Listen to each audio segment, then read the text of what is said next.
ಈಗ ಸುದ್ದಿಗಳನ್ನು ವಿವರವಾಗಿ ನೋಡ್ತಾ ಹೋಗೋಣ. ಮಂಡ್ಯ ಜಿಲ್ಲೆಯ ಮದ್ದೂರಿನಲ್ಲಿ ಗಣೇಶ ಮೆರವಣಿಗೆಯ ವೇಳೆ ಕಲ್ಲು ತೂರಿದ್ದು ನಮ್ಮವರೇ ಅಂತ ಮುಸ್ಲಿಂ ಮುಖಂಡರೇ ತಪ್ಪು ಒಪ್ಪಿಕೊಂಡಿದ್ದಾರೆ. ಇನ್ನೊಂದು ಕಡೆ ಕಲ್ಲು ತೂರಿ ಅರೆಸ್ಟ್ ಆಗಿರುವ 22 ಗಲಭೆಕೋರರನ್ನು ಬಂಧಿಸಿರುವಂತಹ ಪೊಲೀಸರು ತನಿಖೆಯನ್ನು ತೀವ್ರಗೊಳಿಸಿದ್ದಾರೆ. ಇಲ್ಲಿವರೆಗೂ 500 ಜನರ ಮೇಲೆ ಪೊಲೀಸರು ಎಫ್ಐಆರ್ ಹಾಕಿದ್ದಾರೆ. ಇದರಲ್ಲಿ ಹಿಂದೂಗಳನ್ನೇ ಟಾರ್ಗೆಟ್ ಮಾಡಿದ್ದಾರೆ ಅಂತ ಬಿಜೆಪಿಯವರು ನಾಳೆ ಮದ್ದೂರು ಚಲೋ ಹಮ್ಮಿಕೊಂಡಿದ್ದಾರೆ.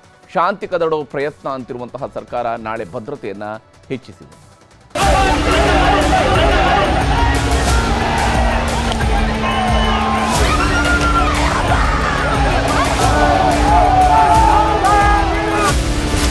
ಮದ್ದೂರು ಗಲಭೆಗೆ ನಮ್ಮ ಮುಸ್ಲಿಂ ಯುವಕರೇ ಕಾರಣ, ಕ್ಷಮಿಸಿಬಿಡಿ, ತಪ್ಪಾಗಿದೆ ಎಂದ ಮುಸ್ಲಿಂ ಮುಖಂಡರು.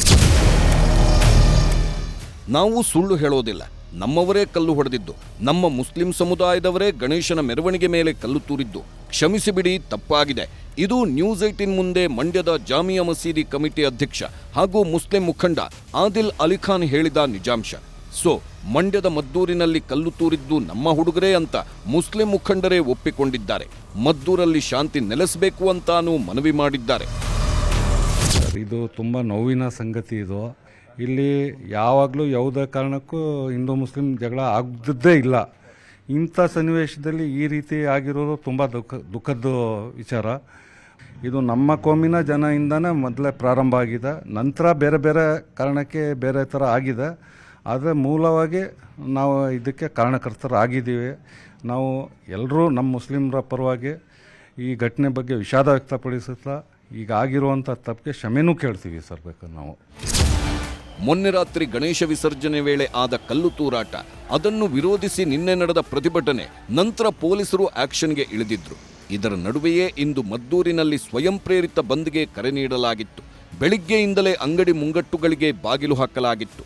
ಇಡೀ ಮದ್ದೂರು ಪಟ್ಟಣ ಇಂದು ಸ್ತಬ್ಧವಾಗಿತ್ತು.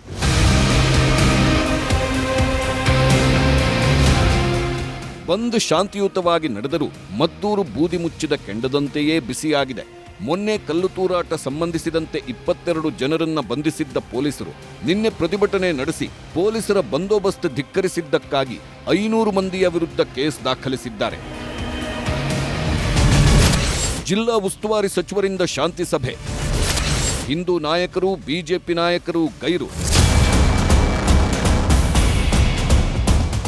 ಮದ್ದೂರಿನಲ್ಲಿ ಶಾಂತಿ ಸ್ಥಾಪನೆ ನಿಟ್ಟಿನಲ್ಲಿ ಜಿಲ್ಲಾ ಉಸ್ತುವಾರಿ ಸಚಿವ ಎನ್ ಚಲುವರಾಯಸ್ವಾಮಿ ಸಿಎಂ ಸೂಚನೆಯಂತೆ ಶಾಂತಿ ಸಭೆ ಮಾಡಿದ್ರು. ಕೆಲ ಹಿಂದೂ ಸಂಘಟನೆಗಳು, ಕೆಲ ಮುಸ್ಲಿಂ ಸಂಘಟನೆಗಳ ನಾಯಕರು ಪಾಲ್ಗೊಂಡಿದ್ದರು. ಆದರೆ ಬಿಜೆಪಿ ಮತ್ತು ಹಿಂದೂ ಪರ ನಾಯಕರು ಮಾತ್ರ ಸಭೆಗೆ ಬರಲೇ ಇಲ್ಲ. ಈ ಘಟನೆಯನ್ನ ನಡೆದಿರ್ತಕ್ಕಂಥದ್ದು ನಾವೆಲ್ಲರೂ ಸಹ ಸಾಮೂಹಿಕವಾಗಿ ಖಂಡಿಸ್ತೀವಿ. ಅದರಲ್ಲಿ ಎರಡನೇ ಮಾತೇ ಇಲ್ಲ.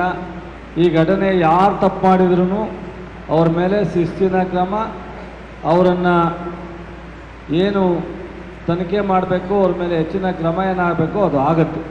ನಾಳೆ ಸಾಮೂಹಿಕವಾಗಿ ಗಣಪತಿ ವಿಸರ್ಜನೆ ಇದೆ.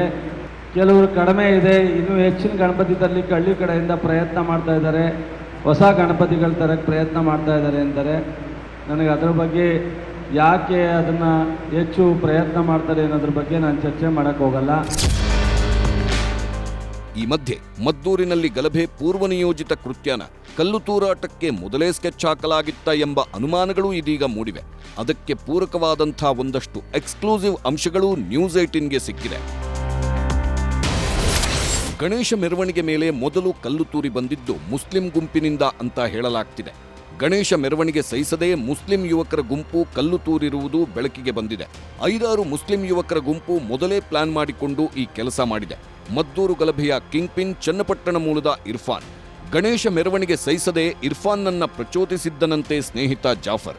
ಗಣೇಶನ ಮೆರವಣಿಗೆ ಆಗ್ತಿದ್ರೂ ಏನೂ ಮಾಡಲಾಗ್ತಿಲ್ಲ ಎಂದು ಪ್ರಚೋದನೆ ಕೊಟ್ಟಿದ್ದನು. ಜಾಫರ್ ಮಾತು ಕೇಳಿ ಗಣೇಶ ಮೆರವಣಿಗೆ ಮೇಲೆ ಕಲ್ಲು ತೂರಲು ಪ್ಲಾನ್ ಮಾಡಿದ್ರಂತೆ. ಇರ್ಫಾನ್ ಜೊತೆಗೂಡಿ ಮೆರವಣಿಗೆ ವೇಳೆ ಕಲ್ಲು ತೂರಿದ್ದರು 5-6 ಮಂದಿ. ಕಲ್ಲು ಎಸೆಯುವ ಮುನ್ನ ಬೀದಿ ದೀಪ ಆಫ್ ಮಾಡಿದ್ದ ಸಲ್ಮಾನ್. ಒಂದು ಕಡೆ ಕಲ್ಲುಗಳು ಗಣೇಶನಿಗೆ ಬೀಳುತ್ತಿದ್ದಂತೆ ಇನ್ನೊಂದು ಕಡೆ ಹಿಂದೂ ಯುವಕರು ಉದ್ರಿಕ್ತಗೊಂಡಿದ್ದರು. ಆಗ ಹಿಂದೂ ಯುವಕರಿಂದಲೂ ಪ್ರತಿಯಾಗಿ ಕಲ್ಲು ತೂರಾಟ ಶುರುವಾಯಿತು.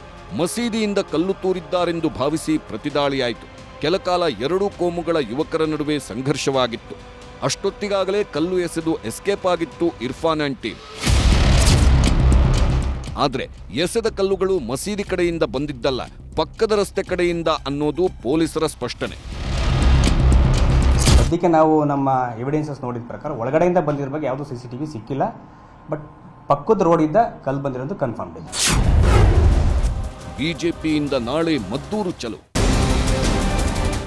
ಮದ್ದೂರು ಗಣೇಶ ಗಲಾಟೆಯನ್ನೇ ಅಸ್ತ್ರ ಮಾಡಿಕೊಂಡಿರುವ ಬಿಜೆಪಿ ನಾಳೆ ಮದ್ದೂರು ಪಟ್ಟಣದಲ್ಲಿ ಪ್ರತಿಭಟನಾ ಮೆರವಣಿಗೆಗೆ ತಯಾರಿ ಮಾಡಿಕೊಂಡಿದೆ.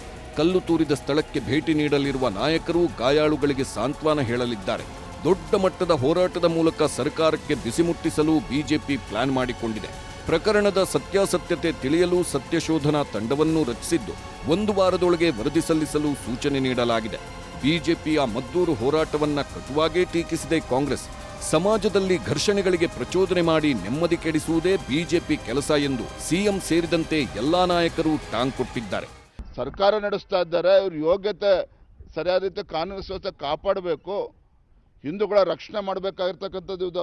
ಹಾಗಾದ್ರೆ ಘೋಷಣೆ ಮಾಡಲಿ ಮುಖ್ಯಮಂತ್ರಿಗಳು ಸಿದ್ದರಾಮಯ್ಯನವರು. ಹಾಗಾದ್ರೆ ಕರ್ನಾಟಕ ರಾಜ್ಯದಲ್ಲಿ ನಮ್ಮ ಸರ್ಕಾರ ಹಿಂದೂಗಳ ಪರವಾಗಿಲ್ಲ, ಹಿಂದೂಗಳು ಅವ್ರು ಸ್ವಯಂ ರಕ್ಷಣೆ ಮಾಡ್ಕೋಬೇಕು ಘೋಷಣೆ ಮಾಡಲಿ. ಹಾಗಾದ್ರೆ ಮುಖ್ಯಮಂತ್ರಿಗಳು ಇವರಿಂದ ನಾವು ಅರ್ಥ ಮಾಡ್ಕೋಬೇಕಾಗಾದ್ರೆ ಈಗ ಬಿಜೆಪಿಯವರಿಗೆ ಶಾಂತಿ ಕದಡದೆ ಅವರ ಉದ್ದೇಶ, ಶಾಂತಿ ಕದಡದೆ ಅವರ ಉದ್ದೇಶ.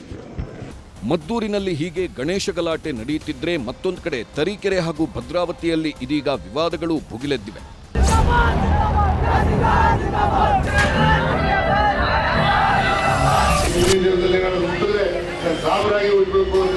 ನಿಮಗಂತೂ ಮುಂದಿನ ದಿನದೊಳಗಡೆ ಮನುಷ್ಯನಾಗಿ ಹುಟ್ಟಲಿಕ್ಕೆ ಭಗವಂತನಿಗೆ ಆಶೀರ್ವಾದ ಮಾಡಲ್ಲ. ಚಿಕ್ಕಮಗಳೂರು ಜಿಲ್ಲೆಯ ತರೀಕೆರೆ ಹಾಗೂ ಭದ್ರಾವತಿಯ ಸೀಗೆಬಾಗಿ ಸರ್ಕಲ್ನಲ್ಲಿ ಪಾಕಿಸ್ತಾನ ಪರ ಘೋಷಣೆಗಳು ಮೊಳಗಿಸಲಾಗಿದೆ ಎಂಬ ವಿಡಿಯೋ ವೈರಲ್ ಆಗಿದೆ.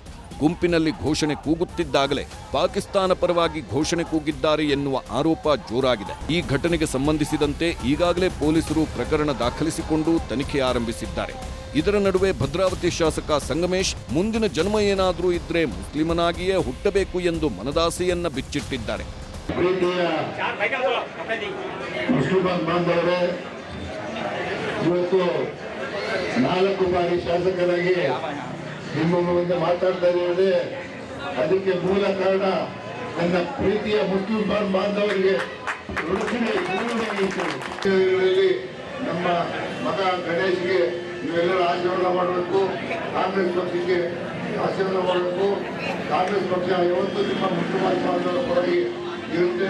ನಿಮ್ಮ ಮನೆಯ ಮಗನಾಗಿ ಈಗಲೂ ನಿಮ್ಮ ಮನೆ ಒಳ್ಳೆ ಸಾವಿರ ಸಂಗನಾಗಿ ಇರ್ತೀನಿ. ನೀವು ಮುಂದಿನ ದಿನದಲ್ಲಿ ನಾನು ಹುಟ್ಟಿದ್ರೆ ನಾನು ಸಾವಿರಾಗಿ ಹುಟ್ಟಬೇಕು ಅಂತ. ಭದ್ರಾವತಿ ಶಾಸಕರ ಬಯಕೆ ಬಿಜೆಪಿ ನಾಯಕರಿಗೆ ಬಿಸಿ ಬಿಸಿ ಮಸಾಲೆ ದೋಸೆಯಂತೆ ಸಿಕ್ಕಿದೆ. ಸಂಗಮೇಶ್ವರ ಮಾತುಗಳನ್ನೇ ಮುಂದಿಟ್ಟು ಕಾಂಗ್ರೆಸ್ ವಿರುದ್ಧ ತೀವ್ರ ವಾಗ್ದಾಳಿ ನಡೆಸಿದ್ದಾರೆ. ಕಾಂಗ್ರೆಸ್ಸಿನ ಮಾನಸಿಕತೆ ಹೆಂಗಿದೆ ಅಂತ ನೋಡಿ, ಒಬ್ಬ ಶಾಸಕನ ಬಾಯಲ್ಲಿ ಬಂದಿದೆ. ಕಾಂಗ್ರೆಸ್ ಇವತ್ತು ಇಸ್ಲಾಮನ್ನ ಓಲೈಕೆ ಮಾಡಿಕೊಳ್ಳುವಂತ ಭರ ಯಾವ ರೀತಿ ಇದೆ ಅಂತಂದ್ರೆ, ಮುಂದಿನ ಜನ್ಮ ಇಸ್ಲಾಮಲ್ಲೇ ಅನ್ನುವಷ್ಟರ ಮಟ್ಟಿಗೆ ಕಾಂಗ್ರೆಸ್ಸಿನ ಶಾಸಕರುಗಳು ಹೇಳಲಿಕ್ಕೆ ಪ್ರಾರಂಭ ಮಾಡಿದ್ದಾರೆ. ಇಸ್ಲಾಮಲ್ಲೇ ಜನ್ಮ ತಾಳಿ, ಅದು ಪಾಕಿಸ್ತಾನದಲ್ಲಿ ಆಗಲಿ ಅಂತ ನಾನು ಆಶಿಸ್ತೇನೆ. ಹೀಗೆ ರಾಜ್ಯದಲ್ಲಿ ಒಂದೆಡೆ ಪ್ರವಾಹದಿಂದ ಕಷ್ಟ ನಷ್ಟಗಳು ಎದುರಾಗಿದ್ದರೂ ರಾಜಕೀಯದ ಚದುರಂಗದಾಟ ಮಾತ್ರ ಜೋರಾಗಿಯೇ ಸಾಗಿದೆ. ಧರ್ಮಗಳ ನಡುವಿನ ಸಂಘರ್ಷ ಸೃಷ್ಟಿಸಿ ರಾಜಕೀಯದ ದಾಳಗಳನ್ನ ಉರುಳಿಸುತ್ತಿದ್ದಾರೆ. ಆದಷ್ಟು ಬೇಗನೆ ಇಂತಹ ಘಟನೆಗಳಿಗೆ ಕಡಿವಾಣ ಹಾಕಬೇಕಿರುವುದು ಸರ್ಕಾರದ ಜವಾಬ್ದಾರಿ. Bureau report, news 18.